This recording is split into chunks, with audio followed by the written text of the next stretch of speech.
விஜயலட்சுமியான தனது உறவு குறித்து நேற்று பொதுவெளியில் சீமான் பேசிய நிலையில் அதற்கு பதிலடி கொடுக்கும் வகையில் சீன் போடாத சீமான் என கூறி விஜயலட்சுமி வெளியிட்டுள்ள புதிய வீடியோவை தற்பொழுது காணலாம்.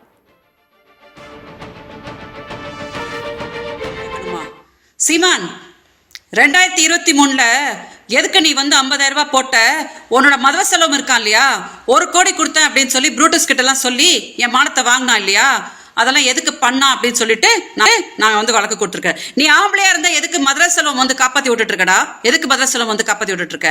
நீ என்னமோ என் பிள்ளைங்க வளர்ந்துருச்சு, அது வளர்ந்துருச்சு, இது வந்துருச்சுன்னு அப்ப எதுக்கடா என்கிட்ட வீடியோஸ் வாங்கினீங்க? எதுக்கு வீடியோஸ் வாங்கினீங்க? நீ வாங்கி வைப்ப, அப்ப நான் வாயை பொத்திக்கிட்டு இருப்பேன், அப்புறம் உங்க ஆட்களை டெலிகாஸ்ட் பண்ணுவேன்னு சொல்லி மெட்டுவாங்க. இதுக்குள்ளே நான் சாகணுமா? நீ ஆம்பளையா இருந்தா இந்த மாதிரி அநாகரிகமா பேசாத சீமான், அநாகரிகமா பேசாத.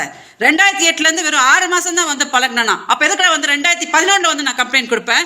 2011 நீங்களாம் கொடுத்த டார்ச்சருக்கு தான் நான் போட்ட துணியோட கம்ப்ளைண்ட் கொடுத்த கமிஷனர் ஆஃபீஸ்ல. இந்த அசிங்கமா பேசுற வேலையெல்லாம் வச்சுக்காதண்ணே. நீ பேசுறனா உன்னை விட கேவலமா பேசுறதுக்கு எனக்கு தெரியும். சும்மா டிராமா போடாத. நேற்று வரைக்கும் நீ என்ன சொல்லிட்டு இருந்த? விஜயலட்சுமினா யாருன்னே தெரியாத அவங்க திமுக கூட்டிட்டு வந்தாங்க தானே சொன்னேன்.